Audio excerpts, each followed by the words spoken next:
Greetings, everybody, and welcome to episode 77 of the Sitcast, aka the Siblings in Cardboard podcast. I'm your host, Noah, joined by my lovely buddies and co-hosts, Thomas, Donnie, and Justin. It's good to see you guys. Whether you're a veteran card gamer or a first-timer just testing the waters, we're all Siblings in Cardboard. Guys, a certain illusionist is about to be gone. Or whether you're a Pro Tour finalist. Right. Or, you know, a 3-time calling, 2-time Pro Tour winner. Like, we're all buddies. We're all siblings. We're all buddies. We can all play some cards, shuffle up, and dude, I would crush us, a lot of beers with Pablo. I'm just saying. Oh yeah, oh for sure. Like, that's a drinking 100%. Buddy if I've ever seen one. Yeah, I'm kind of sad. I was supposed to go to Spain last fall, and actually Pablo and his the Sunflower Samurai guys were being super nice and helping me plan the trip, and it was super sweet. We had it all lined up, and then it was like, oh wait, hold it, just kidding, we have to go to Asia instead. So whoops. Well, just to give context, Pablo Pintor won the Pro Tour, kind of like how we a little bit predicted. We wanted it to be on Zen because he would have killed Zen, but he almost killed Enigma. So that counts, right? Close enough to count.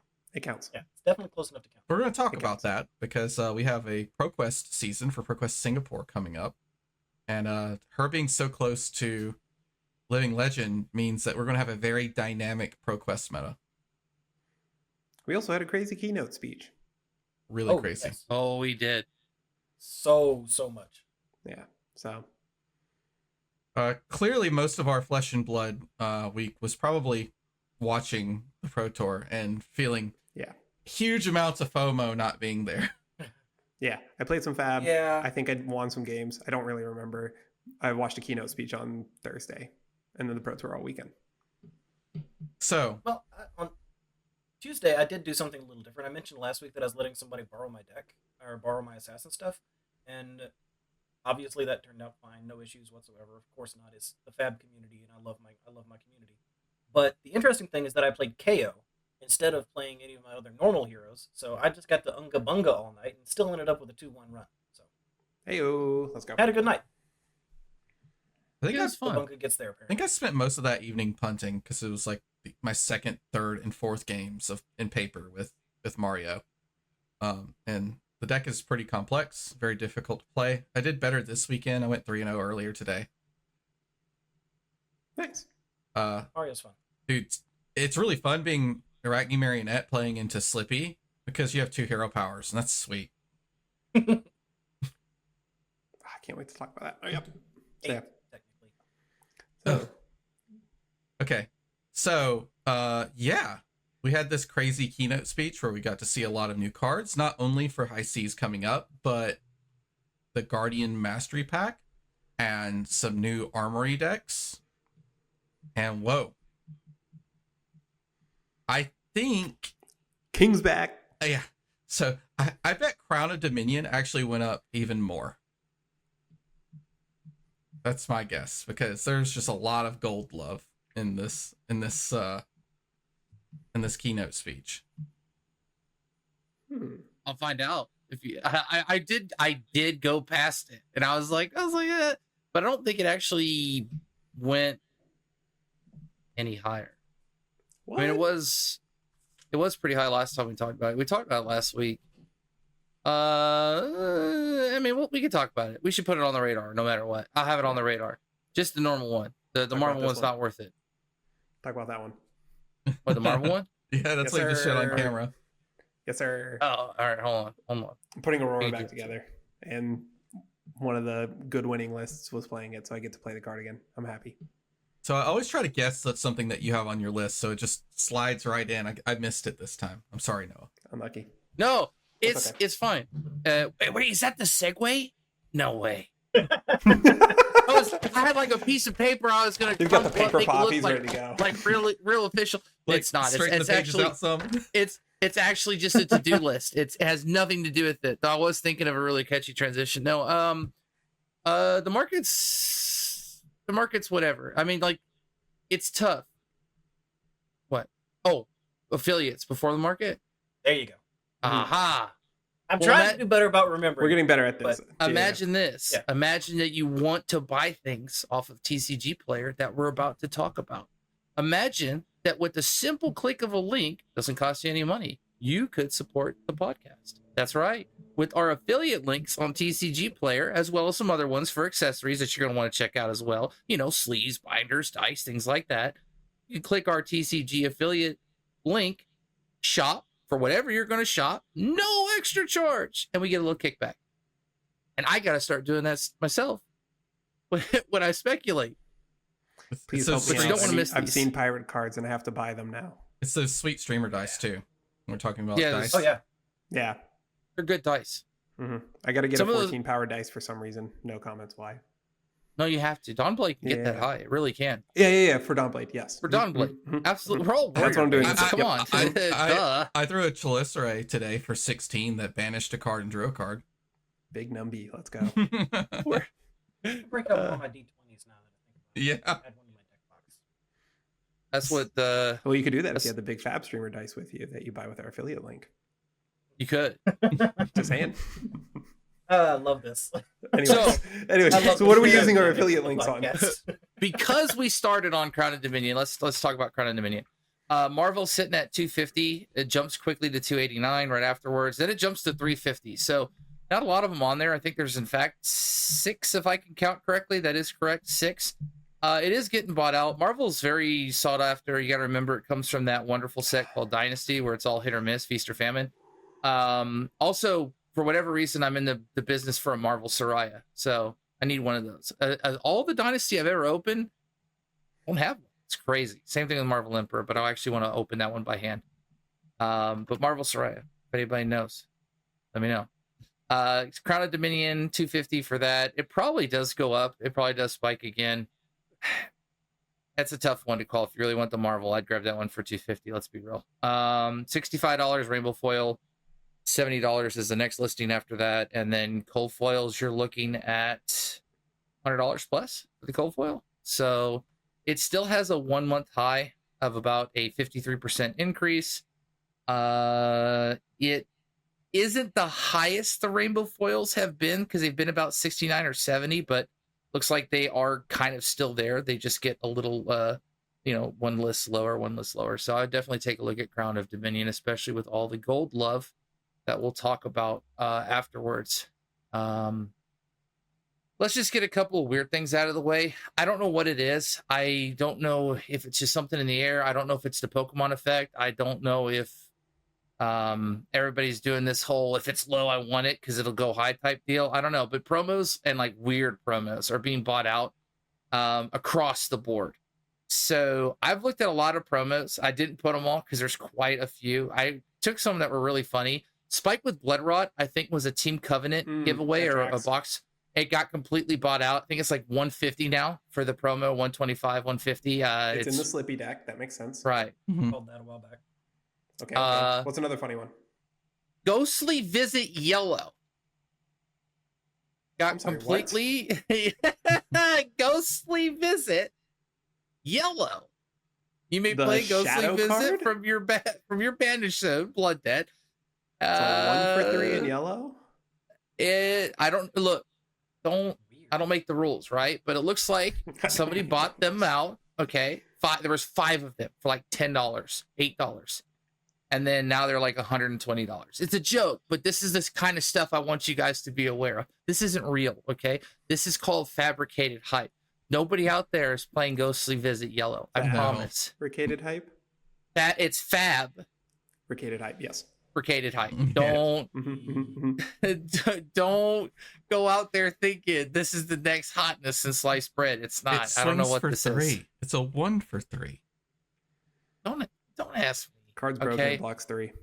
Look, lots of people out there are the next Rudy, okay, and they're all out there trying to buy low and sell high. Okay, it's real weird. It's promos across the board. I didn't put a bunch of them up there, but weird promos are going up. I just had to highlight that one because I thought it was hilarious. Chain reprint incoming. Yeah, He cares about yellows for some reason. Anaphylactic Shock, the extended art, I wanted to highlight a little bit. I think that card's getting looked at a little bit more with the allies coming out. So definitely wanted to highlight it. The normal version's still doing, fairly well. I think it's like a $2 to $3 card, nothing crazy. Just the extended art's kind of jumped up about 37%. 3-month high, and it's at $46. So I mean, it was about a $30-ish card. So just, if you want your bling, if you want your anaphylactic shock, there's a chance if it does see play, it goes up a little higher. So might want to jump on that. Some Guardian cards to take a look at, both Rolling Fissure and Tectonic Rift. Rolling Fissure is up about 25%. They're both up. 59% increase for the last month for Rolling Fissure. So it's about a $9 card now. Non-rainbow foil. Looks like there's still some rainbow foils for about $9 as well. They're kind of meeting there at that $9 mark. Was roughly a below $5 card though. I mean, they're selling as low as $275 here, $344. Rainbow foils down as $5. So definitely some more interest on those. Tectonic Rift is now $15 for the non-foil. It has a 1-month high of 31%, a 3-month high of 184% increase. So Tectonic Rift, this is a Bright Lights expansion slot. I think that was a sub $1 card at some point. Let's see here. Maybe not. The lowest. What's it do again? I will tell you. It's $2. $1.75 back in January, $2 back in January. I mean, it was still roughly about, February, still $3 you could have found it at. And it slowly started getting some rise. And then actually, even as March, you could have got it as low as $3. It's just X. It's a blue card. It only blocks for 2. It's got an X for cost. Create X seismic surge tokens. Go again. Like that one's bad. We're not playing that one. It's a Volta thing, but I don't know why you would ever want. We got new Volta things to do though, and I'm so excited to talk about those things. They're sick.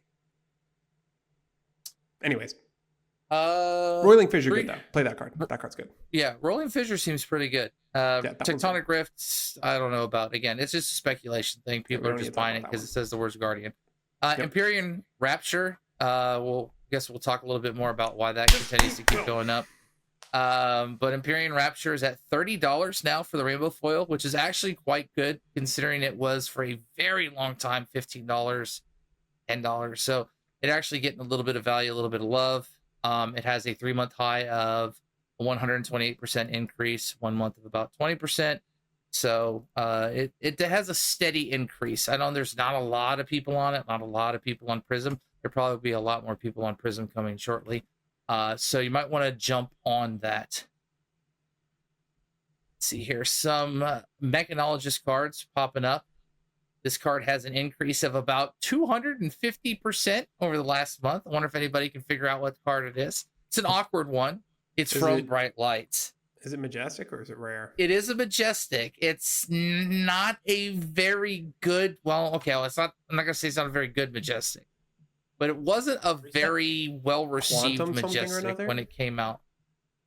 Is it the quantum thingy? Quantum processor? It has to do with hyperdrivers. Oh, duh. Is it Moonshot? No, but you should probably buy about 100 copies of Moonshot. Is it the legendary HyperX 3? No, he said it was Majestic. Oh, Majestic. It's Hyper it's Scrapper. Oh, that makes sense. Yeah, that card's good. Okay. That card makes sense. Okay. Hyper Scrapper. Yeah. It's an X cost, blocks for 3, blue, as an additional cost to banish X items from your graveyard. When this attacks, it gets plus X attack. If 3 or more hyperdrivers were banished to play this, gain 6 resources. And that text is never relevant. Yeah, the banishing items from your graveyard, though, super relevant. That part's good, because at the end of the game, it's a big ol' hit stick. Yep, Convection Amplifier, pay 9 into it, swing for 11, dominate. Yep. That's like old school Dash.io game closer. Yep. Good card. $15 right now. So not $15 good, for the record. Up quite a lot. Rainbow foils as low as $275. Not just March 26th, and now we're up to $15 normal, 16 rainbow foils. So it's that weird fab market. Weird. Alongside of this, the cold foil hero from Max, the adult hero that you got, I believe, from, I want to say it was not Skirmish, but it was a RTN season. RTN season. There you go. Is up a little bit. So there's $66 for the hero. Then it jumps to like 75 and 90. So a lot of people showing a little love for Max. I did highlight the spike with Blood Rot, by the way. Sorry, it's at 125 right now. There's only 2 listings for the spike with Blood Rot promo. So those Team Covenant promos getting big. Okay. Out of curiosity, what is the Armory promo at? Because when they first announced that promo, the Covenant promo, we mentioned the Spike with Blood Rot Armory stuff on the podcast before. Let's see. $1.94 for red. Yeah, okay. So you have a great bling option. I mean, if you really just want to get something different, $1.94 gets you a foil extended, still feels good. You don't have to go crazy. In fact, I think that, the problem is so high is because it's the same thing as his Ghostly Visit shenanigans. They were completely wiped out. Nobody's actually looked at it or put anything up. You don't have to buy it for $125. It's crazy. Purple Discord, it private traded out. That's not its real price. At least it won't be. It'll settle back down. Null Time Zone continues to climb. In fact, I was really surprised what I sold the Cold Foil one for. That card is like a 3 of in Puffin, I think. Really good card. So $9 right now. It has a 3-month high of 155%, 1-month high of 300%. It is $9 for base. It jumps quickly to $10 and $11. The cold foils are 40 plus on those. They are not sitting low at all. Cold foils look pretty good, and it's from Hunted right now. So I think a lot of cards from Hunted are going to continue to stay up top, and I know there is a reprint coming at some point, which will hopefully cool things down.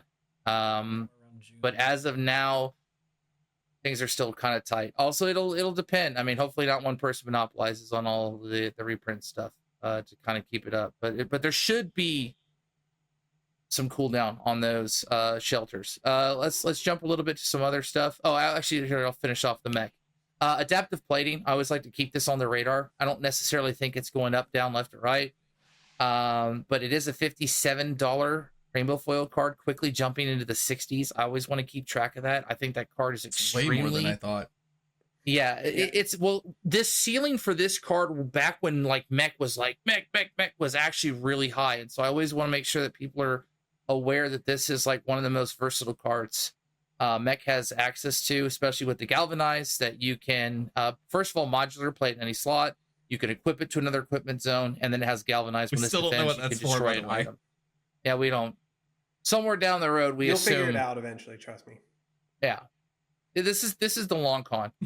Cold foils are about $100 a piece, and then rainbow foils, like I said, about 57-ish, and they quickly jump into the 60s. So just keep an eye on that.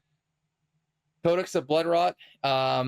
Looks like the rainbow foils are actually cheaper than the normals right now. A little weird. $20 for the rainbow foils, about $22 to $23 for the non-foils. Codex of Blood Rot quickly becoming another staple alongside of Frailty. Pretty much has been.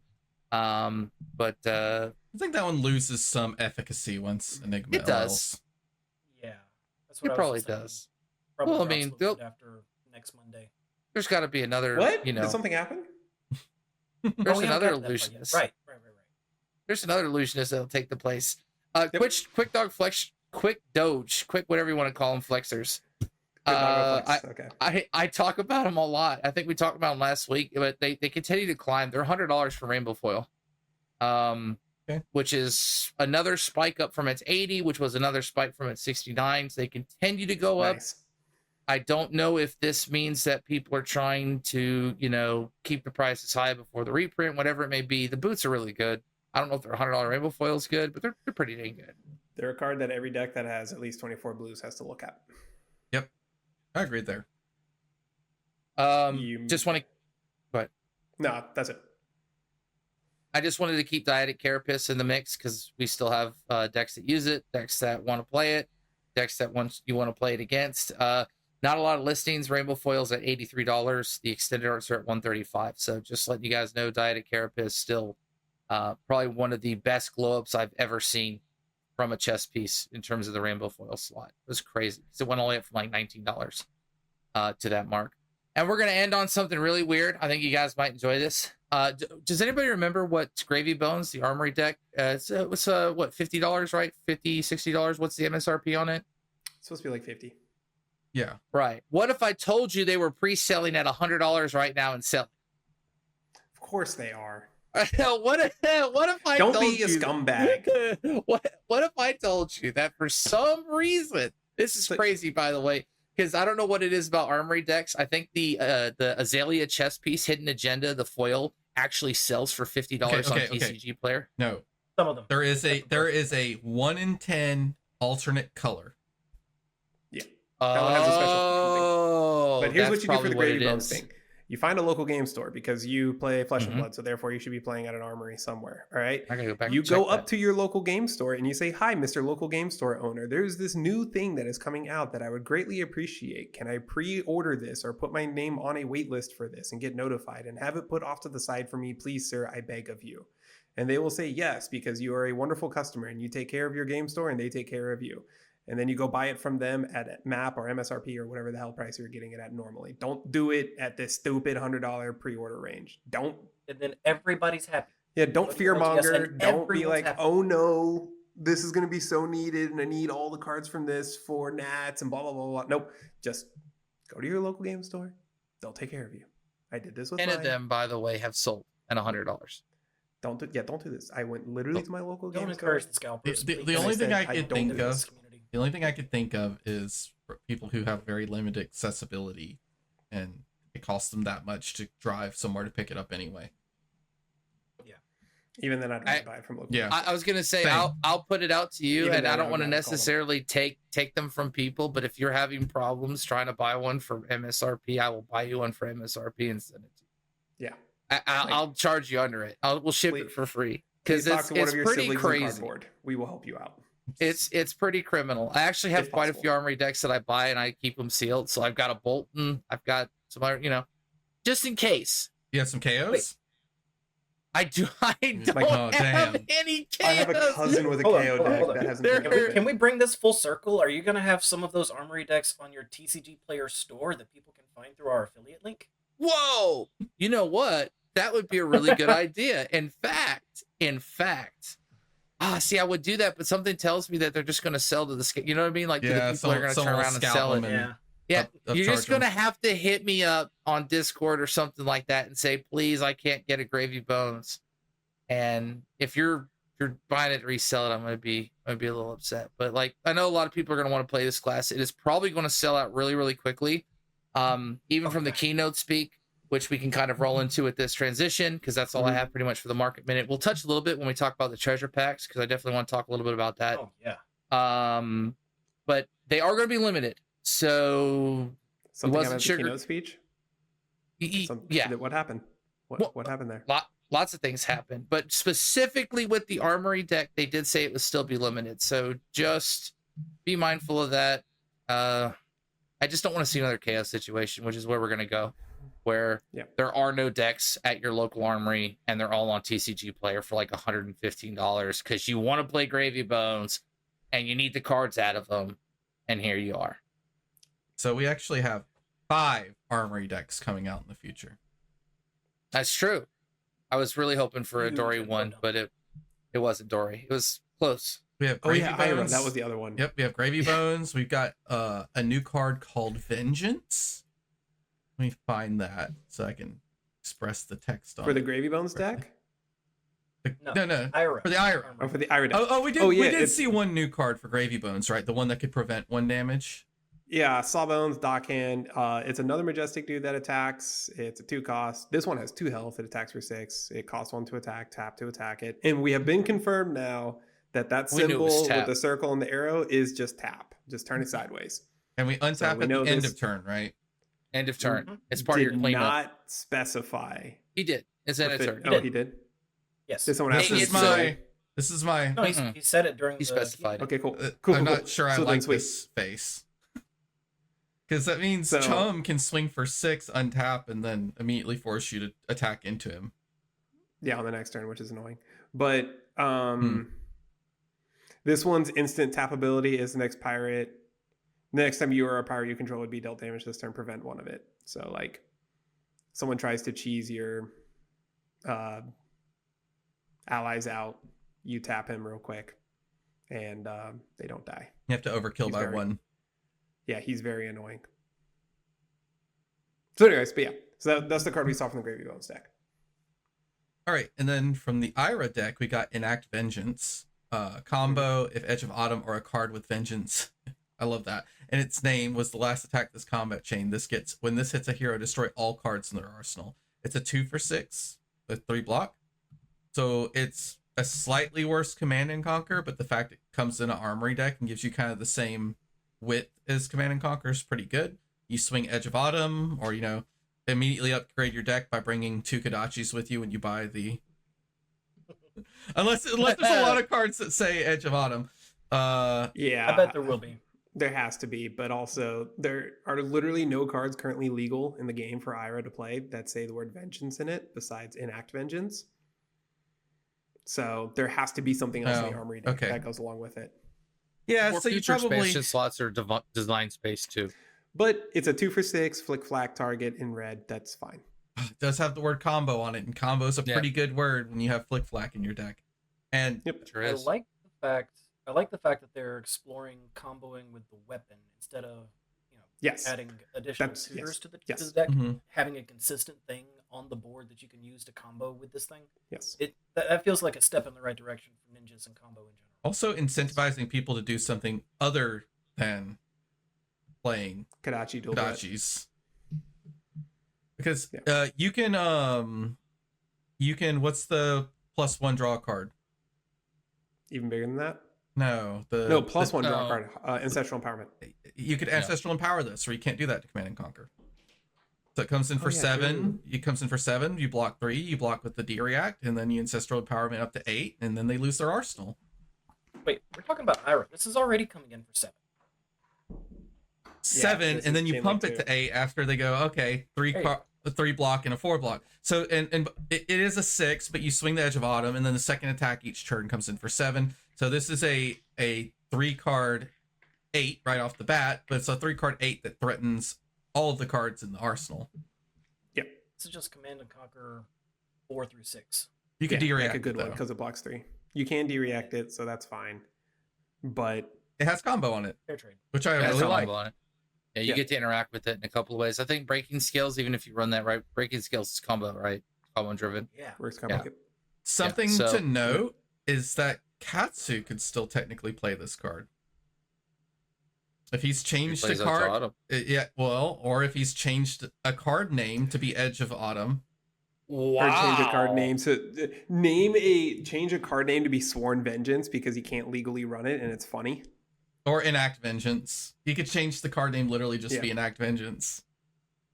Oh, yeah, Sworn you could. Vengeance That's is really funny. Whoa, Okay, whoa, whoa, whoa, wait, whoa. Sworn Vengeance, is that a warrior card? Yeah, it is. That's funny. That's really funny. Or you proclaim Vengeance as a Draconic hero, but you're Katsu. Wait a minute. So what does this do for Phi and Syndra? Yeah, we just had the same thought there, didn't we? Wait. Proclaim Vengeance is just a Draconic card, right? But that's the one that targets you Arachne, can play this in right? Phi. It just marks people. That card's Just not mark very some. good. No, It's you're not okay. playing this in. You're not playing this in that, but no. But there are vengeance cards that you can change the name. But also, it specifically says Vengeance in its name was the last attack this combat chain, so you Oh. can't proclaim Vengeance because it's an Okay. instant. True. Yeah. Okay. Okay, so to ruin you- the fun a little bit, but Retrace you the could past do, works, but Yeah, you just retrace the past, renaming it Proclaim Vengeance because that's funny, and then you attack with this thing. I actually like it, right? Because Yeah. you retrace okay. the past, you maybe have one floating from throwing a surging strike, and then you use Tunic and go It's a get an cute- Act Vengeance. It's nice. I mean, you're playing Katsu. You can play cute one-ofs. Yeah. Why not? Your deck sucks. Like Your deck sucks. Do Have something fun. interesting. Yeah, do something Yeah. You're playing for fun anyway. do something interesting. Whatever. All right. We also, I don't think we got anything new with the Max deck that we didn't already know. Yeah, we've seen the full deck list, but we already knew the whole deck list. It's Then, fine. interestingly enough, and I'm really happy they're doing this, they've pushed the Living Legend format. I'm pumped. Yes. Yay. Or Yay, Is it Living a- Legend stuff. Go ahead. is it a reprint of Viscera? No, it's No, actually no. an LL deck. Yeah, it's an LL deck. It's LL Yeah, Viscera. they said it's LL. So It actually has okay. the OG Prism and OG Viscerai tokens. I that is correct, yes, but he specifically did say, and I know in lore wise, I think it matters. We need a lore expert here. That I think he said Viscerai still has quite a bit to play in the actual story. We're still getting that third monarch. yeah, he's a main character. He is and Sutcliffe's main we're- student. We're hoping for like a Viscerai redeemed or something down the road, like a nice change of heart type No, thing. don't make Does him he, nice. So does he even that- have the capacity for happened. that? Make him broody and Rooney. That's all I care about. Broody and Rooney. It is. So yeah, I think the 2 new decks, we only got 1 card out of each of those. It's a new hat for each They're hero. beautiful. It's funny that the hat that Viscerai gets is just bad. It's a temper 2, but no In one a vacuum, cares. in a vacuum, it's great in comparison to all the other Runeblade broken Like, armor that they have. yeah, like face it's purgatory. not good. Yeah, it's hard to beat face purgatory. Yeah, Well, like or- Face Purg, Baj, Crown of Providence, like all those have like such. You're either getting 5 value out of your headpiece or 5+ value out of your Crown of headpiece. Seeds if you're Florian. Like or Plume, because Plume does broken things. It's hard to compare, like say like, oh yeah, Temper 2 is bad, but it just doesn't do enough. If But this now was from Temper- an I mean, armory it's deck good perspective, for an right? armory deck. Right, for an that's armory what I deck, was it's gonna- great. Yeah, Yes. Yeah. If you're trying to get That- into Runeblade and you just don't have the generic headpieces yet, or you can't buy a Yes. Face Purgatory, it's fine. free block. Get you somewhere. Yeah. They'll put an Aether Iron Weave in there or something like that. It's fine. so the new Prism hat, though, it's actually pretty interesting. I see their face because when I commented, I'm like, this is a pretty cool hat. Spell Void 2 seems really excessive. They gave her a Spell Void 2 hat. Kano already struggled in Living Legend. Well, Halo was already a Spell Void 2. OG Halo. I thought it was just Spell Void 1. 2. The Halo. Oh, so now they just have more options. I guess that They- makes sense because the Shadow and Ebony Yes. Yep. fold. Yeah, it's Ebb and Folds also. Yeah. Ebb and Fold.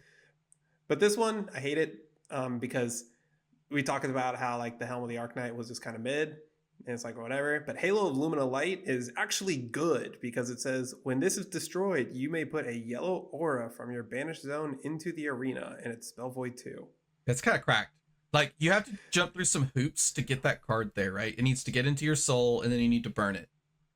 So it doesn't just naturally get there. Is there any other way to easily get it in there? Light of Soul. The only question that I really have is it says when this is destroyed. So do you have to activate the Spell Void effect to destroy it, or is there another way to destroy the hat? You can zap yourself with Ravages. That's expensive, but hey, you might do it. Because when you hit But yeah. someone with Ravages, I think it says target hero. Yes, it does. Ravages lets you do this. But yeah, this thing is insulting because it just lets them pull back ALS or Genesis or Merciful. People are already finding ALS loops to do with this thing because naturally Prism players, when they see bring things back and put it into play, their first thought Soul is too. ALS, ALS, ALS. Oh right, Merciful puts it into your soul. Oh Yeah. god, no! This hat is annoying. This hat is so annoying. Yep. So like Merciful is like the easiest one to do, but like there are ways to make other ones work. And yeah, this is gonna tilt me. I will get tilted by this. Just gonna let you know now. I will get tilted. I'm going to have a great play. Someone is going to ping themselves with Ravages. They're gonna go get the ALS that they had banished earlier in the game because I had to attack it because I had a Merciful out. And my turn's gonna get locked again, and I'm gonna just cry. You're right. I'm not salty already. It's fine. If Merciful is out and they play ALS and they have this hat, you maybe just kind of lose. Go next. Yeah, Scoot Just next go next. game. Yeah, best Yeah, of three, yeah, we right? try this again. Bab's a best of Yeah, three. it's best of format. 3. Yep. Okay. Well, I think it's These cool. white-haired girls, man. To be fair, it's Living Legend. I don't Yeah, think they'll do New broken stuff Prism there, that's really fine. cares too much about this. Maybe she does. She's so reliant Yeah, on I the think hat she- to put angels out, and this doesn't help with that. Well, I I don't mean, know. it's like deck tech, right? I mean, like I feel like if you got a spell void, well, no, because everyone already has spell Yeah. void. I mean, this We'll is going to figure be it for out. some cheeky loop.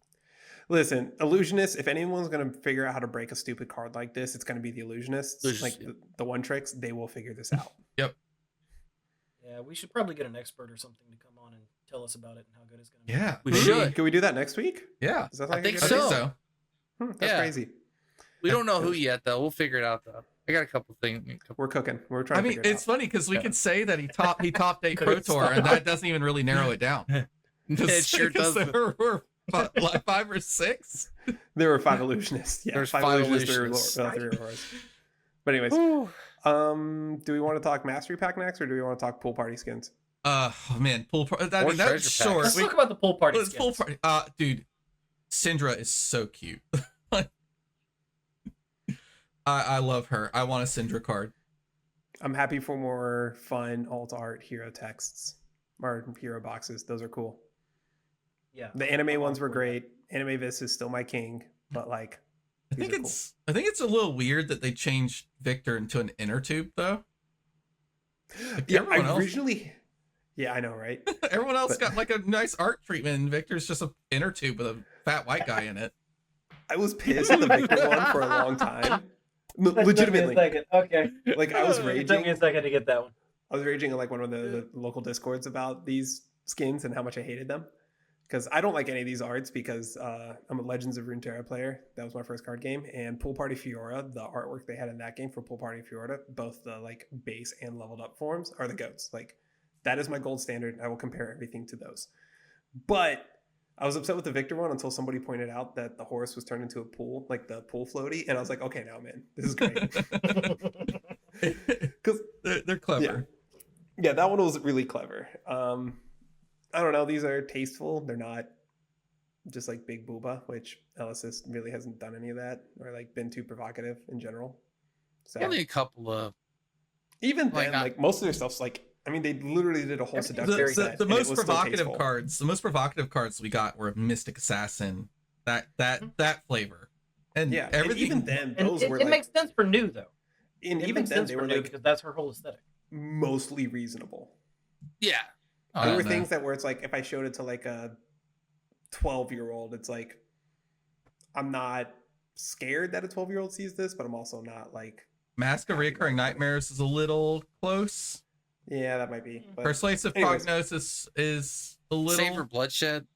Oh, Saber Bloodshed's. Justin Nick. I love the art of that card. well, Harley Quinn, yeah. that's whatever. But Justin anyways, Nick is a little provocative. Justin Nick's the one that I was thinking about. That was like it's close. and then that sounds probably spooky. the worst card in Assassin is Shred.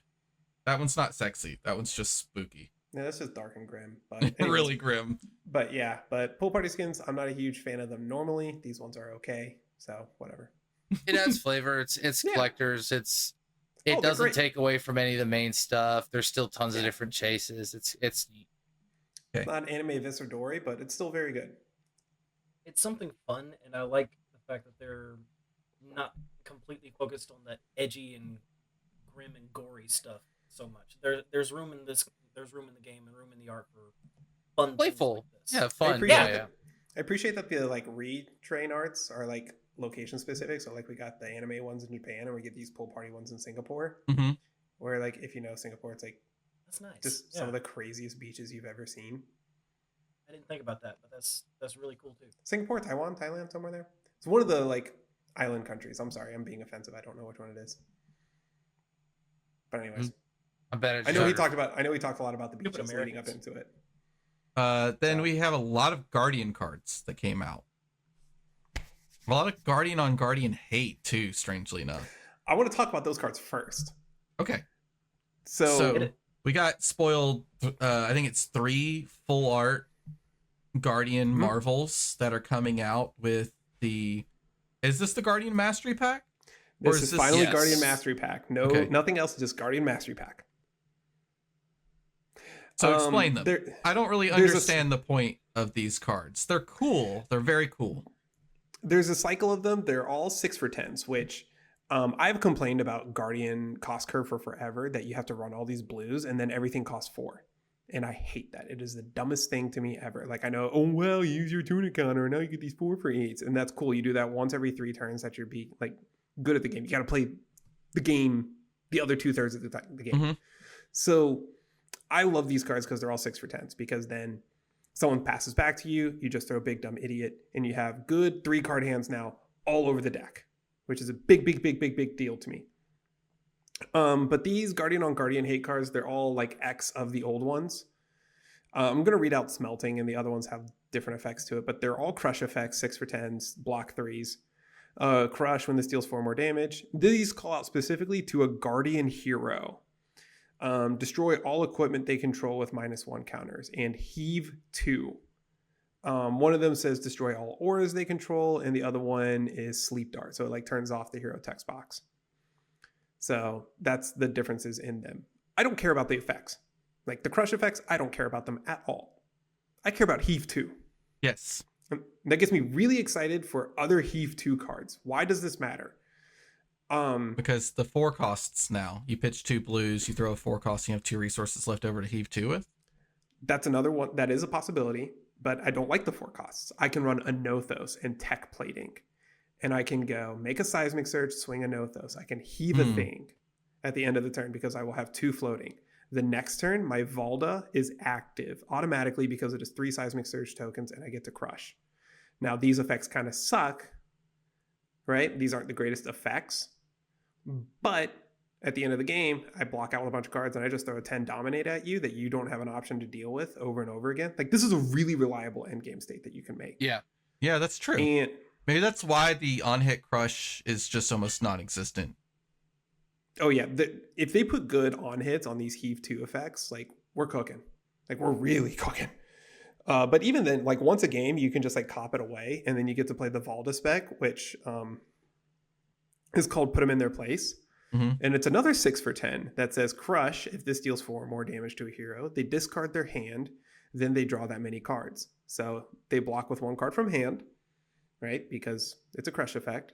Then they put 3 cards on the bottom of their deck. They draw 3 cards, and that turns on your next Valda activation immediately. And it basically gives you +1. It's like a funky snatch that gives you dominate on the next thing. It also works very, very well with Earthlore Bounty, right? That one works specifically well with Earthlore Bounty. I'm not really interested in Earthlore Bounty, if I'm being honest. Oh, yeah, sorry. That one has to work well with Earthlore Bounty, because Earthlore Bounty is whenever your opponent draws cards. Yes. It's whenever you're, yeah. So that one works well with Earthlore Bounty. The Heave 2s work well with tech plating. We're going to have to see what else comes out to, like, figure out what we're doing. But I'm excited. Like, and then the other 2 Majestics that we saw, Seismic Eruption and Solid Ground, are just bangers. Yeah. They don't need another defense reaction. My God, did they get one? Holy shit. Those are like, people have been trying to compare. Solid Ground is a 3 for 5, but it costs 1 less for each Seismic Surge you control. So if you have 3 Seismic Surges, this thing is free. As you were just saying, you throw a Nothos and make a Surge and then heave 2, and you have 3. So you get to do a D-React 5 for nothing. It just changed so well together. Yep. And then Seismic Eruption. So even if you have a 2-card hand of Seismic Eruption, Solid Ground, or like a 3-card hand, so you could do like Seismic Eruption, Solid Ground, Crush the Weak for free. And that was a 3-card 12 on offense and defense. We'll see if with Seismic Eruption. Yellow non-blocks and Guardian decks are usually kind of spooky. It's kind of icky, I do agree, but it is something where it's like... It's Arsenal fodder, too. Well, that's my point I was going to get to. It's like, it's Tome of Imperial Flame, where like we've only seen situations where you can arsenal your resource cards once, and that card was busted to bits. Right? Well, obviously, it had a lot going on with it, I know. No, we've seen 6 other ones, and they're the 3 best heroes in the game, kind of. Arsenaling your Transcend cards. Oh yeah, that counts too. Yeah. Yeah, it's really good. So every time we've had a chance to arsenal or resource cards, it has always been good. This may be the bad one. I don't know yet, but it is exciting to look at because at minimum it turns on Valda and it's a blue that you can just arsenal. It's a card off the top you don't mind just shoving in Arsenal either, and not a lot of Guardian cards feel good just blankly shoving them into Arsenal. Right, because imagine you top deck like a blue or something like that. You're like, I don't really want to put this in there because I got to get this out. And so this feels good. And like, again, it's instant. So you can play it at the end of your opponent's turn, go up to 6 and like, now that Guardian attack's free. You know, like, it's pretty wild. So when is the Guardian Mastery Pack coming out? June. This fall. Just June, August. August something. Something of that nature. So are we expecting Valda to come in and actually shake up the format? We will need to Have see a any lot more impact? cards. At this moment, Love no. to see what's going on. It kind of Guardian's matters. still on the radar though. It kind of matters a little bit of what Gravy Bones is like, because board state heroes are traditionally the like kryptonite of Guardians, and If I have to they run Zealous struggle, Rousey Strike, I'm in trouble. yep. If you're having to run a bunch of go again attacks, and Zealous Belting's not even good, right? It's 5 go again. Yeah. 5 go again, yeah. That doesn't kill Chum. Uh-oh. Nope. Yeah, that one's attacking face, and then you're killing Chum with the next thing. Yeah, unless they tap it and say you have to attack it. Is that how that works? Yeah. Do I change so. targets? Or does it deal damage? Does it transfer the damage dealt? No, it's until the end of turn, opponents must choose this target or choose this as the target of attacks if able. So like if you just start your turn, you don't take any actions, you just go Zealous Belting, target face. Your they can't opponent, change your target. your opponent never, unless a seismic surge pops, which Surge gives pops, they can chump. which gives Yes. them a If priority surge window pops, they because can seismic chump. surge Yep. pops at the beginning of the action phase. Yep. If Surge pops, they can chump you. Yep. If you've ever been ALS because of a seismic surge. Yep. Yep. Or if you've ever played against Icelander. Yep. Ah, I miss her. Such a banger. But yeah, so I'm excited with these Guardian cards. And then I love the Seismic Surges. They're doing Seismic Surges for the different regions of Wraith. So they have like some for like Volcor and Mysteria that look ridiculously pretty. And they're going to be beautiful marvels. And I'm probably going to own every single region and just have the high ground and make each individual Seismic Surge token. So I'm excited. I'm excited for Guardian Mastery Pack. Like a lot. And now we can get to the high seas cards, because I don't think we've talked about any of them. We got one more card. Really funny, really cool, looking for a scrap altar. Oh, I love it. He's got peg legs look- for days. If you haven't seen the art on this card, it's fantastic. I think this is one of those promos you get for doing events at any of the World Tour events, like doing the side events. Yes. Yes, they are not exclusive to any one event. It is just be on the World Tour during high seas season. One thing to mention, those Living Legend decks, those actually are exclusives, which I think are kind of controversial. At least the initial release is exclusive. Those are going to be like Gen Con. Convention, right? Gen Con and the one after that, I believe. Yes. They don't like that part. I don't. I'm not a fan of that. It's hard to tell what they mean when they talk about exclusive. It could be release window exclusive, and then they start rolling out to LGSs. But Well, even my issue is less. Go ahead. even stuff that's been like exclusive to Gen Con shows up at World Tour events too. Like they'll be They did talk about this. Sorry. So I think the most exclusive cards that are coming out from it were those helmets. They can be got in the gem packs. Yeah, that's what their solution to it was. Because I think that the cards are mostly going to be mainline cards in the Armory deck, with those headpieces being like the sought after, and they were going to put them in the gem pack instead, to be able to still get the equipment somehow. Okay. Where's my non-promo Blaze that I can easily access? Please and thank you, LSS. But we got. I mean, there isn't one. You either had Gen Exactly, Con that's my promo point. or Cold Foil. Yeah. I'm worried about exclusive things for that exact reason. But we got big high seas spoilers, and then but a high big seas is treasure banger. pack. Tons of high seas. So yeah, we can talk about the treasure pack first.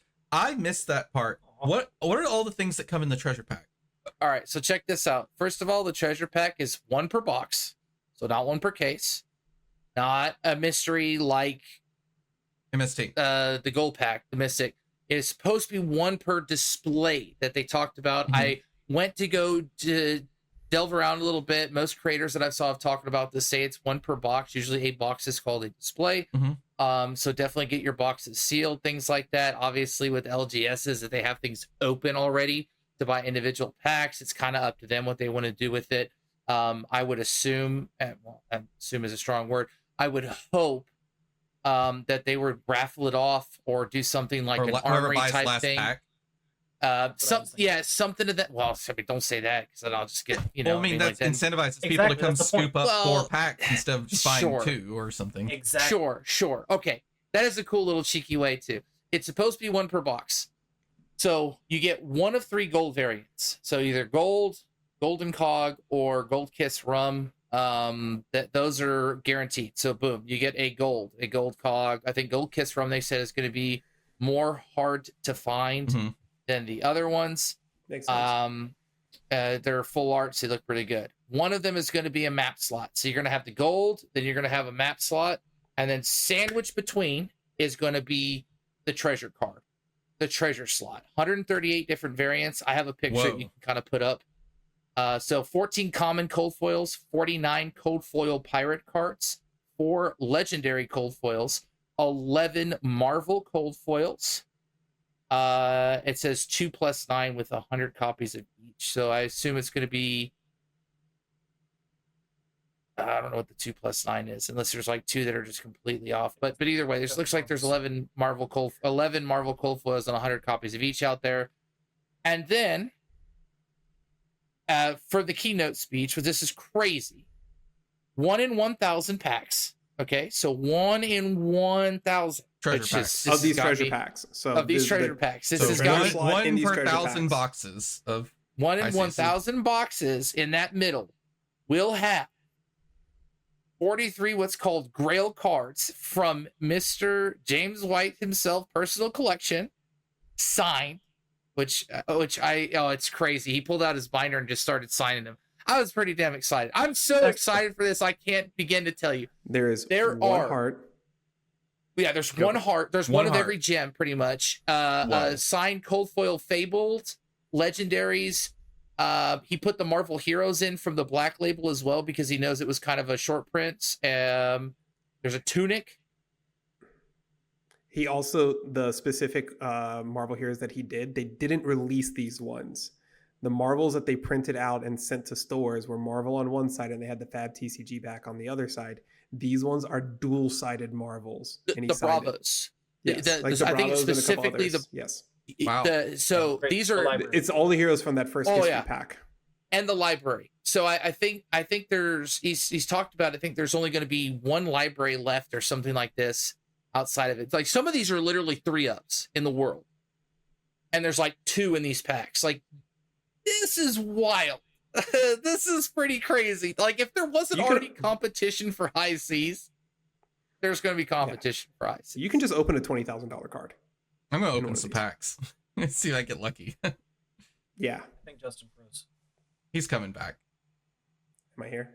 You're here in audio. There you go. There you go. Hey, friends. Okay. But yeah, sorry. My computer just couldn't fathom and understand, like, the James White cards. If I get the cold foil heart, I'll lose my mind. I mean, any of them, right? But like the coolest things I've ever heard. If I get the Eye of Ophidia, I will freak out. Like, if I get any some of these, there's no way else to get them. Like, there's just no way to get any of the. They're not even supposed to be circulated. Oh, this is sick. This is sick. So why is he doing this? Why did he pull into his personal collection? I don't know, because the treasure. Said it in the keynote.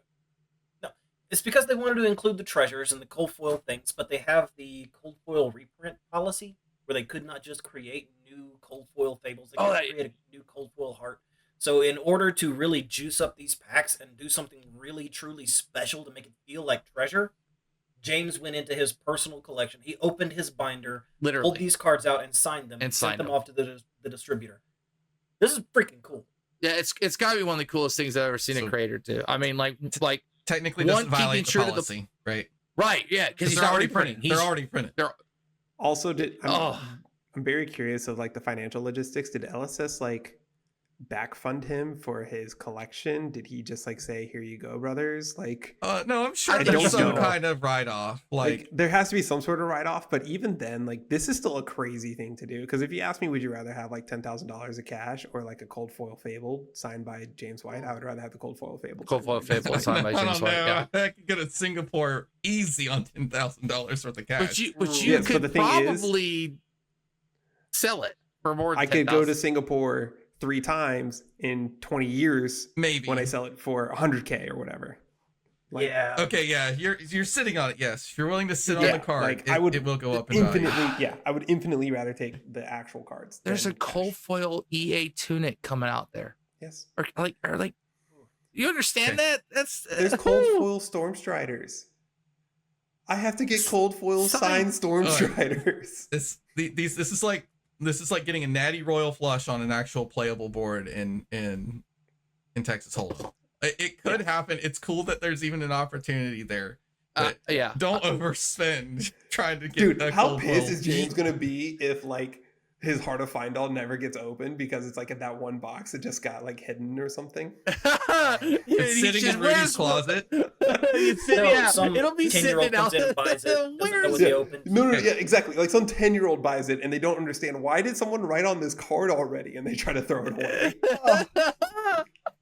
It won't happen. To think about. It's not gonna happen. Don't worry about it. But like you said, don't go crazy. Remember, 1 in 1,000. Still think about it, guys. I mean, we can move on. Hunted or High Seas is going to be just like Hunted. It's going to get crazy at the start. They're going to roll out a Rocky print, and you're going to want to probably look into singles, and it's going to be rough. Also mentioned in the keynote and then later again in the Q&A, there is a third wave of Hunted being printed, and it is going to be rolled out in late June, early July. That seems that's a little too late. It is too little too late, but it at is least they are printing a third wave. Yes. It'll still cool things down. High Seas though will have to go through that same growing pains. By the way, I'm just saying. Mm-hmm. Yes. I'm not saying go get 66 cases, but I'm looking at about 66 cases. I mean, like, but seriously, like, you got Oddly specific number. no, not 66. Okay. Let's talk about the cards that you might actually get out of High Seas packs. Let's talk about Polycranka. Polycranka. Yes. Oh, I can't believe it's legendary. We can't even make the joke that the puffin is the bird because they immediately turned the bird into a companion. This is our first companion. I love that. He's got a lot of text on him with a new keyword. He is a puffin companion, offhand ally, which I assume means can only be played if your hero name is Puffin. It's Puffin specific. Action, tap, banish this, return this to the arena under its owner's control, unequipped, tapped, and with a steam counter. He has the crank keyword, and he has the perch keyword. Perch says this can be equipped in addition to a two-handed weapon. This can't be attacked while it's equipped. This card's busted. I love it. I love this card so much. He's so freaking cool. Explain it to me. You banish him, tap and banish him. So remember how we talked about Puffin's ability is when you've cranked twice in a turn, draw a card? Yes. So this plus Cog is a free card draw. Yep. Right. I do see that part. And, yeah. And so this is a refreshable thing. So like they can't attack Poly until you're ready to use Poly, right? Mm-hmm. So you just leave it there. And it's basically like you're free, like, I need to have a 6-card hand right now to win the game or like push through damage over fatigue or whatever. And then now you're like looping people on like, are you going to take all my damage here or are you going to deal with this fucking parrot? Right? You're like forking them pretty hard on it. Or like pair this with some of the other pirate cards that we're going to get to later that have like devastating on hits that they just don't want to deal with. And you're getting to like refresh your arsenal. You're getting to loop this thing over and over again because you have other cogs out. And then it could just turn into where you're like an intellect 5 hero for like 4 turns. Quick question. Does anaphylactic shock just kill him? If you're a hater and you're a jerk and you run that card. It just says he can't be attacked. It doesn't say he doesn't exist on the board. No, it can't because anaphylactic shock specifically calls out allies that have damage damage. you. Each hero ally that has dealt damage to you. Okay. Yeah, Polycranka doesn't attack. He's so a nice. Okay, you're nice right. You have to actually have cards in hand to attack this thing. Okay, how do you get him to perch again? You don't. Once he's on the board, he's on the board. But that's why you like use it as like your power spike, and then you loop the power spike. Okay, so he starts on the board completely immune, chilling on your shoulder like the good bird that he is. And then once you put him out, you're telling your opponent you have to spend 1 damage, 1 action point, supposedly, to get rid of this card, or I'm going to use it to get a free crank every turn.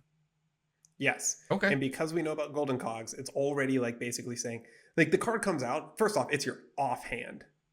Like, what? You're not supposed to get this much value out of your offhand. Everybody hates stalagmite, right? So now you have to attack this thing, right? So you're taking your opponent's offensive value away from hitting your face into killing Polycranka, and you're getting a card draw out of it the second you use it because you get to pick when you use it. Bare minimum. That is its absolute floor. I'd beat someone with a wrench to be able to do this in Dash.io. Yeah, like, and then just like getting free action points. Like, you have like 2 Cerebellum processors out on the field and you just need action points. Just, it's cranker time. Like, just get to work. Okay, so I want to talk about that a little bit. Null Time Zone and Cerebellum Processor are probably automatic 3-ofs in Puffin. Not because you can necessarily like really utilize Cerebellum Processor. It's the only 2 items in the game that come in with the 2 Steam counters like that. And it costs 0 and it's a blue. It just plays into everything they want to do. And Cerebellum Processor at worst is card neutral. Yep. So like it's a blue that like at minimum is doing fine. But now Polycranka, like, you crank Poly, you crank Cerebellum on the same turn, you get the action point because oh wait, no, this one doesn't generally make an action point because the action doesn't have go again. But still, right. I don't know. You find some other way to get the 1 free action point that you need to get 2, and now suddenly you're just going absolutely fucking nuts. There could be ways to fix and repair Polycranka or do other things with him too. Yes. But go ahead. Is there any kind of interaction between System Reset or what is that card that... Yeah, System Reset would be another good way to do this. Does it work with Poly though? Poly's not an item. He is a companion. Okay. No, but Poly or System Reset would help you with all your like golden cogs that are in play. And we know we're going to get a bunch of cogs in play because of the Palantir Aeronaut. The what? I don't have the Palantir Aeronaut. It's to do the Jurassic Park thing. It's a 2-for-6 giant airboat. It's ridiculous. Really good art. A lot of the like attacks in this seem to be like vehicles and boats and stuff, which is really cool. It's a mechanologist attack, which is it's not a pirate specifically. The defending hero must defend this with an equipment they control if able. Already pretty good. 2-for-6 equipment hate, right? Yes. Thrice per turn instant.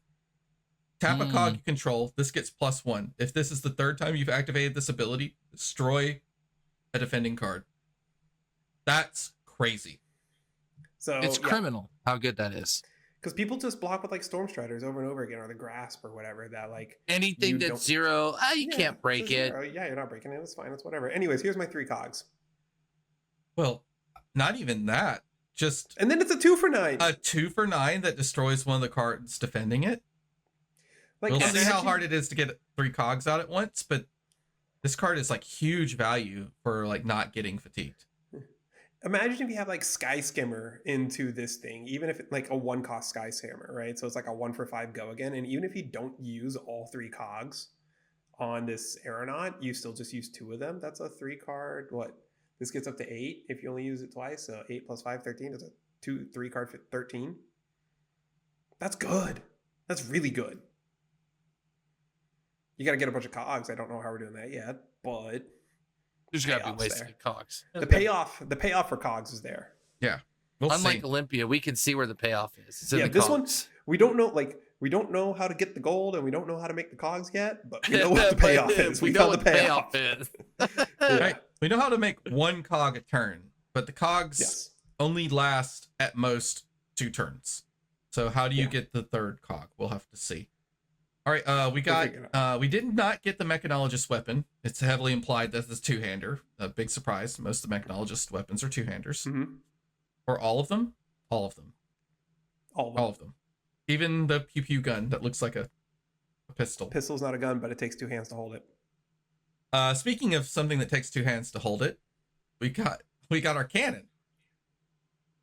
Dang, this cannon. Marlon must be jacked. Like this thing, you look at the art of this thing. This thing is not small. This is an actual hand cannon. Yeah. Hammerhead harpoon cannon. It costs 4. Tap your next arrow attack this turn gets +4. If it has a harpoon in its name, it gets overpower. Go again. I don't know if this is good yet. We'll see.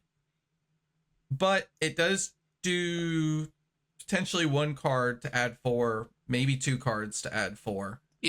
I will say before we discuss this, when they brought out these weapons in the keynote, they did talk specifically about limited and sort of the approach to limited being a more wide approach with the other weapon, less or not more wide. Sorry, excuse me, more red line, so more aggressive versus I want my attacks to have some oomph and some force behind it, trying to give you a couple of options to play Marlin. These are both Also, common. The other one's common basics. as well. They're basics. New keyword now. Yes. I don't know if we talked about it yet, but they got rid of token rarity. They're now basic rarity. Oh, does it have like a little B? It does have a that little is a B. B. Token rarity is not completely gone. The symbol is a little clunky. For like frailty and blood rot and that kind of thing. Yes, like so when we say tokens will be actual tokens now. They are things that just exist on and off the board, disappear, reappear, whatever. To kind of differentiate that speak, yeah. Yes, where basic rarity cards are totally different. That's just like a thing. They are just cards that exist. They can be weapons, equipment, the hero text boxes, all that kind of stuff are basic, can be basic rarity. They count as a card slot if they're in your deck list. Yes. But they That's will the better be, way to put it. Is that something that means that they're available, publicly available for limited? Yes. Okay. Yeah, I believe so. I still believe that these are going to be like your deck building, like your hero building cards. They're going to be basic cards where if there's actual a need for tokens, blood rots, things like that, they will still be distinguished as tokens. Like, you know how whenever you go to a pre-release and they give you like the packet of like basically all the free artists formerly known as tokens in the little pack. So you'll get your tokens and basic cards. They'll just be basics because they're all basics now. There are no tokens. Well, gold's a token. Yeah, gold's a token. Yeah, they'll still be gold. Yes. Are they actual token rarity though? Yeah, because I imagine tokens never count towards your deck golden list. cog is a B. It's a basic, yeah. So all these are basic rarities. What is a token then? The token is the subtype of the card. Like if it has the word token in its name, it is a token. This just got more confusing. It'll be confusing for about a week and a half, and then it'll be fine. I don't think it necessarily has any difference or impact on deck building or anything like constraints, anything like that. It just has an impact on teaching new players. Just the naming of it. I think they wanted to get away from everything just being called token this, token that. Well, it's like cards that say like generate a token. In a world, there's a world where you could generate 3 reaping blades, and it's like, is that a token? That's not a token. That should be a basic. That kind of thing. Okay. Anyway, but the harpoon, back to it. I like it. I like it. I like it. I like it too. It makes Ranger a Guardian, and that's cool too. It does make Ranger a Guardian, which is kind of cool. Very cool appeal in limited, right? That you could choose either the Hammerhead or the Red Spine Manta, which is just tap, put a card, an arrow face up into your arsenal. That's it. Does nothing else. But it's free. There are some cards that say the word if it came from a cannon. Yep. Do this differently. We already talked about King Shark Harpoon. They also spoiled the King Kraken Harpoon. King Kraken. Yep. That one specifically. This one gets rid of non-attack actions instead of attack actions. Yep. Or so there'll probably be a third one choose that gets instants if you shot it from a cannon. So there's an incentive to use your cannon so that you get to choose the card. Okay. No. What I'm hearing is that there's going to be multiple ways to build Marlin. So she's going to have that same split that you have to deal with Dash.io and these other heroes, and it's just going to be irritating as crap. You don't. Brother, there are 4 different Arachne builds. There are 3 different new builds. Like if you sit down across from a Florian, is he on Channel Man Heroic or is he on Scepter? Like we're at an hour and 10 minutes. Let's keep going. I just want to mention that we just talked about the 3-card 10s, right? With the Hammerhead and the King Kraken Harpoon, you're shooting off a 3-card 10 overpower with disruption. Yeah, and make a gold. That is a majestic, by the way. The King Kraken Harpoon. Yeah. So that's not like their standard game plan is to shoot these really disruptive harpoons. We might see slightly less disruptive ones or ones that have good math. Okay. We got another legendary. Gold baited hook. Of course, there's a pirate hook. And it is a generic. Of course there is. It's a generic, quote unquote, pirate equipment arms.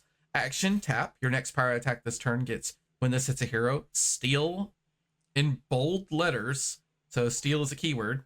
Steal a gold token they control, otherwise create a gold token at the beginning of your end phase. If you haven't created or stolen a gold this turn, destroy this. Go again. This seems wild. Yeah, that's really strong. cover per breakpoint, and your gold engine. Yeah, it's Battle Worn 1. I forgot to mention. Yep. So as long as you hit, you make a gold. And then if you don't hit, you lose it. But if you hit, next turn you could use it and make another gold. And you could just keep making gold. This is... I think all 3 heroes are going to play this. Yes, every pirate plays it, I think. Because the Ranger arms are all like kind of okay. We don't know Necro arms yet. The Ranger arms are good. No, they're good. Bullseye, Bullseye and Long Draw are good, yes. And the one that they encounter, I think they're all 3 of them are very strong. But Angle Shooter? Is that his name? Sharpshooters. Sharpshooters. Okay. They're all solid gloves, but this one is like, ooh, this is big. This is a big deal. Make a gold. Yep. Yes. Consistent make a gold. Yes, because for like, say, just the real simple example of Marlin, that gold that you just randomly made because, you felt like making it is 2 extra damage because you can just make a harpoon in hand, and the harpoon's for 2 value. Mm-hmm. So it's super Shuko if you want to think of it that way. We'll need to figure out a way to give some of these go again, to extend it to be able to load that arrow again and shoot or Puffin, right? Like now you get more attacks, so now you have gold, so now you can actually make the stupid cog every turn, and now that plus your poly, you're just drawing cards every turn. So now it's just a card, yada yada yada, so on and so forth. So, but yeah, things just good. We got a funny the pirate cards. Go ahead. What were you saying about the pirate cards? I was saying all the pirate cards at Majestic Rarity are absolutely insane. Mm-hmm. Yes. I am scared of all of them. I'm going to read a card. This is not a custom card. This is a real card that they showed us on screen, and it is called Conqueror of the High Seas. It is a 4 cost, 7 power, 3 block. When this hits a hero, destroy all cards in their arsenal. Create a gold token for each card destroyed this way. And then there is a high tide keyword of if there are 2 or more blue cards in the pitch zone, this gets +1 and go again. It is generic pirate action. So all 3 pirates can play this card. 8 go again, destroy your arsenal if it hits. And then they covered this up because, they have cover to. it up. Yeah, they have to cover it up. And then you just play CNC. And destroy their arsenal anyway. Yeah, like or weakest link or race or space. you do this into a harpoon, and it's like, well, tough nuts. Like, deal with it. Like, oh yeah, you can't do it into a harpoon. Yeah, that card looks good. That's also Majestic, so the M's are looking pretty strong. Yeah, these are really strong M's. So what about the other 2 blue M's? One's an item and one's a pirate block card. Well, one of them is generic. But the pirate block card scares the shit out of me. You can read it. Okay, Sunken Treasure. It's a blue 3 pirate block card, meaning the only thing you could do with it is block with it. You can't even put it in Arsenal. But it says when this defends, you may turn a card in a graveyard face down. If it's yellow, create a gold token. Yo. Ooh, that's okay. That's ally hate for sure. This is a blue block 3 that makes a gold. Like the value potential off of this is it's like a 1-for-6 defensively that still pitches blue.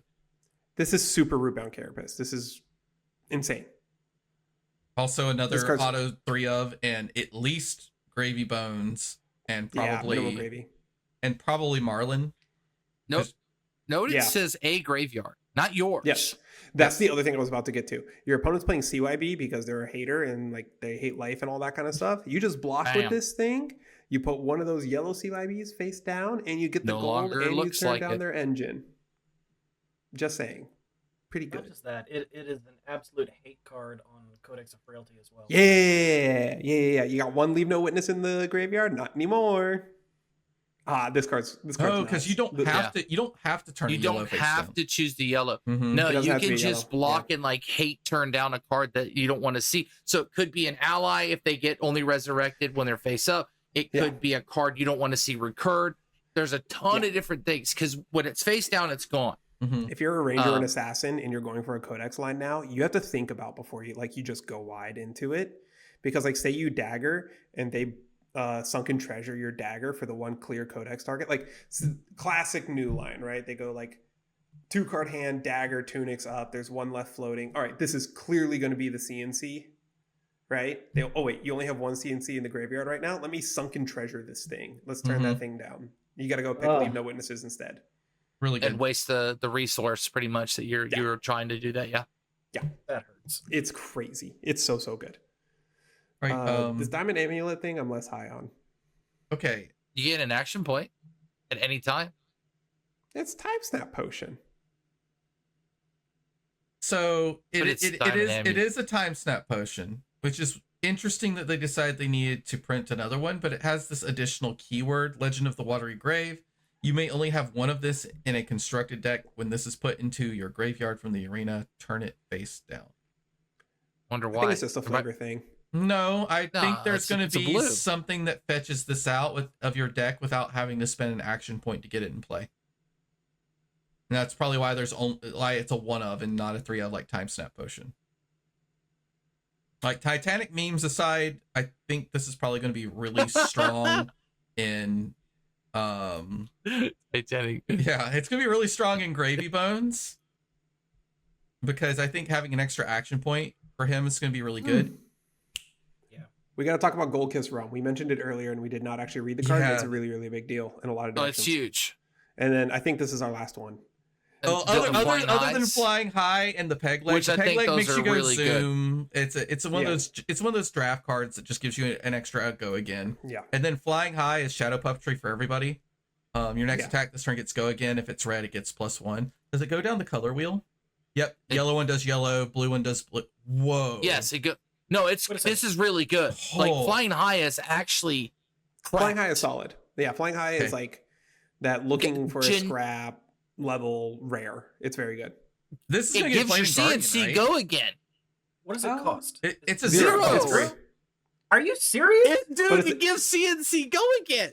Like, The issue for me is that if you're putting it in, it's a red 2 block. And like if you've played Trot Along or you've played Mauvrion Skies or you've played whatever, like just like go again enabling card, you have learned very quickly that you are giving up a whole card just for go again.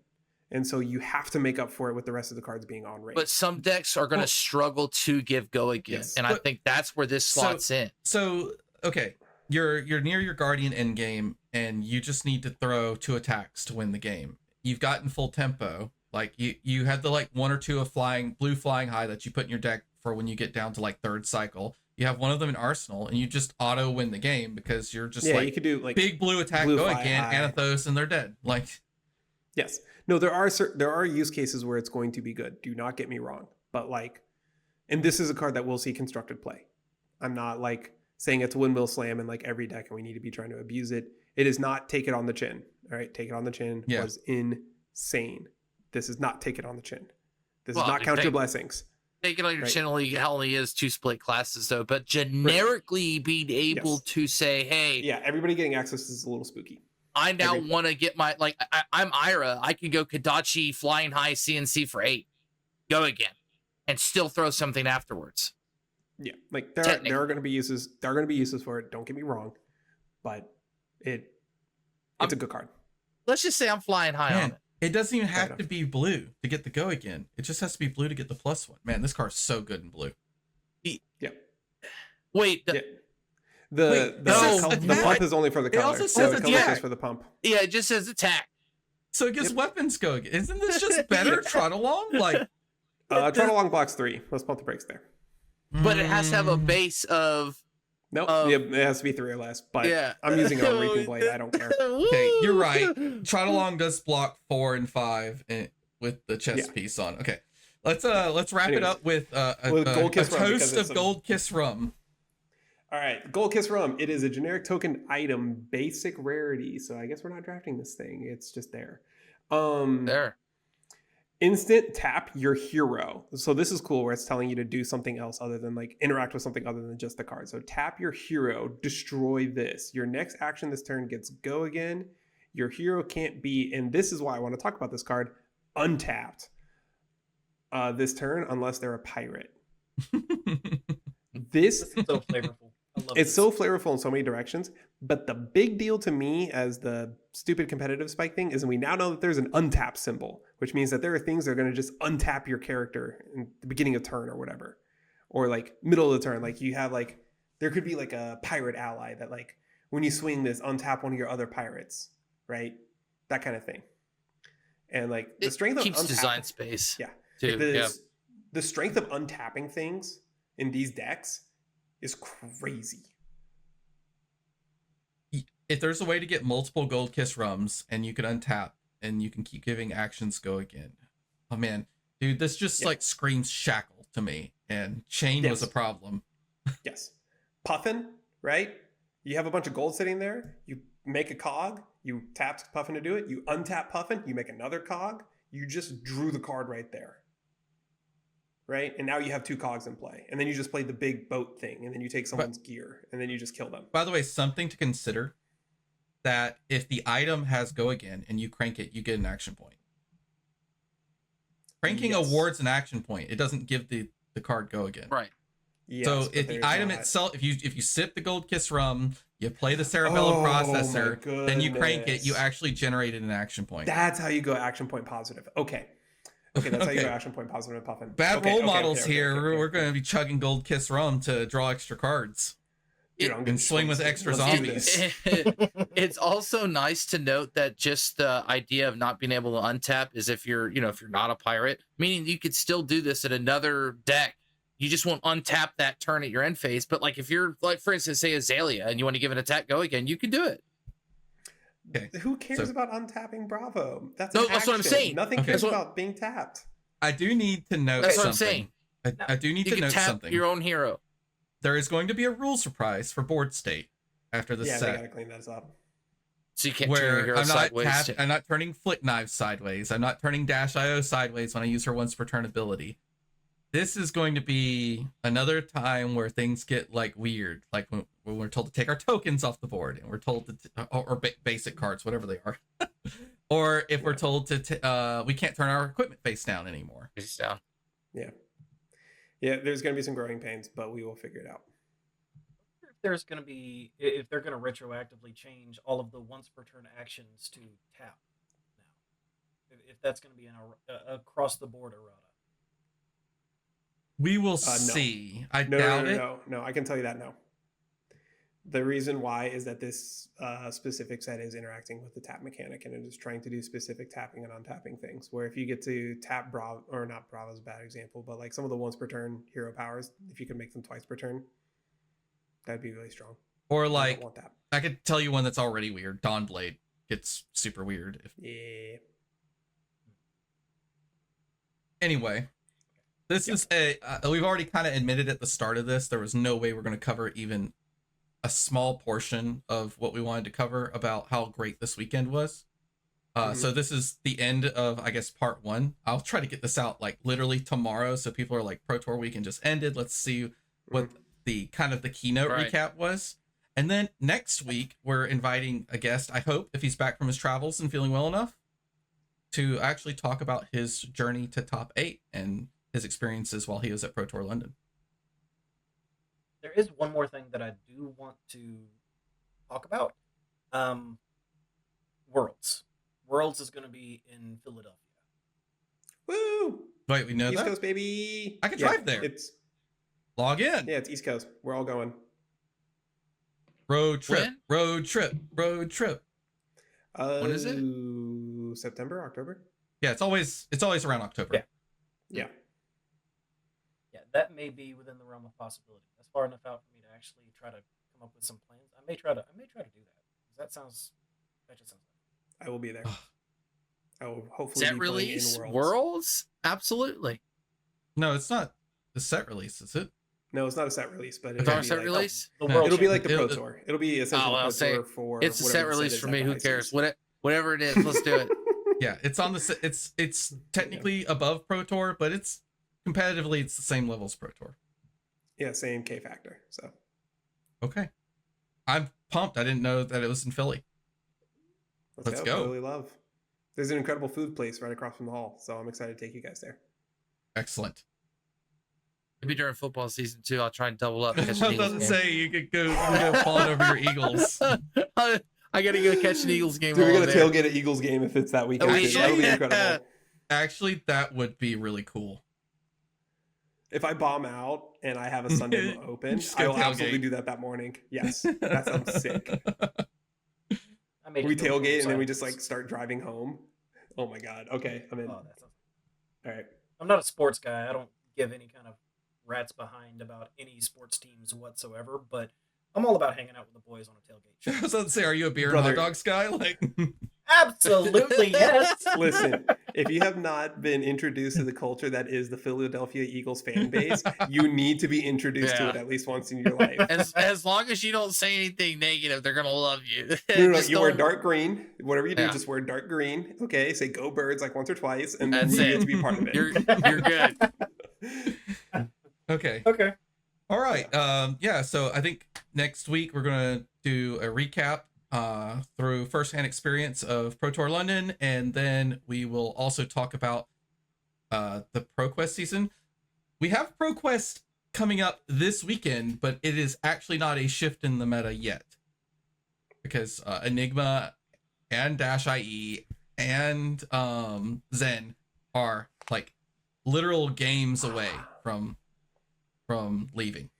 I don't think Dash IE will go anywhere, but Enigma and Zen are toast this weekend. Yeah, they are almost certainly gone. Oh, I have opinions, but don't worry, we'll get there next week. After we Next week we'll talk about that impact on the meta and what happens when we inevitably lose 2 to 3 heroes. It's gonna be huge. Huge. Get those prism cards. They're going up. I'm gonna go plant some trees. All right. All right. Justin, where can everybody find you? J_EVS5. There we go. Yeah, that one on Twitter, and Jebzo5 on Discord and Blue Sky. Thomas? At Wet the System Fab on Twitter, Wet the System everywhere else, mainly in Discord. I'll go because mine's shorter, and then you got articles at Big Max Fab on Twitter, at Big Max on Blue Skies, Big Max on Discord. Don't buy the gravy bones for $100. Just hit us up. We'll figure something out. And then Donnie, where can everybody find you? I'm Draco Hominus 87. Everywhere social media is sold. You can find me on Blue Sky, Twitter, Discord. Basically, if you type it in and it comes up, hit me up with a message. I don't mind talking. I love interacting with people. My latest article was the top 5 worst heroes to house sit for you, which I got a lot of really good feedback on. That was a really fun article to write, and I thought it was hilarious. And apparently a lot of other people did too. If you like a little more goofy content, go check that one out.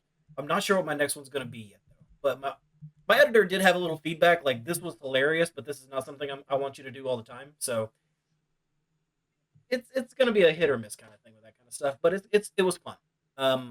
Top 5 heroes you would not want to let house sit on Card Gamer. Go check it out. Best 5 heroes to invite to a beach vacation. Yeah, that's right. That should be the next one. That'd be great. It's in line with the pool party too. All right, Get us out of here. If nobody has anything else, thanks for joining us, everybody. We hope you enjoyed catching up with us this week. And if you did, subscribe or follow depending on when you found us to catch us again next time. Also, leave a comment, ask a few questions, whatever you want it to be. Until then, take care of yourselves. Remember, we are all siblings in cardboard. And remember, I was watching you and it looked good. So read your cards, they explain the cards, and form your triggers. Take care. No extreme drama this time. Good job, guys. That's right. Good job, guys. Woo!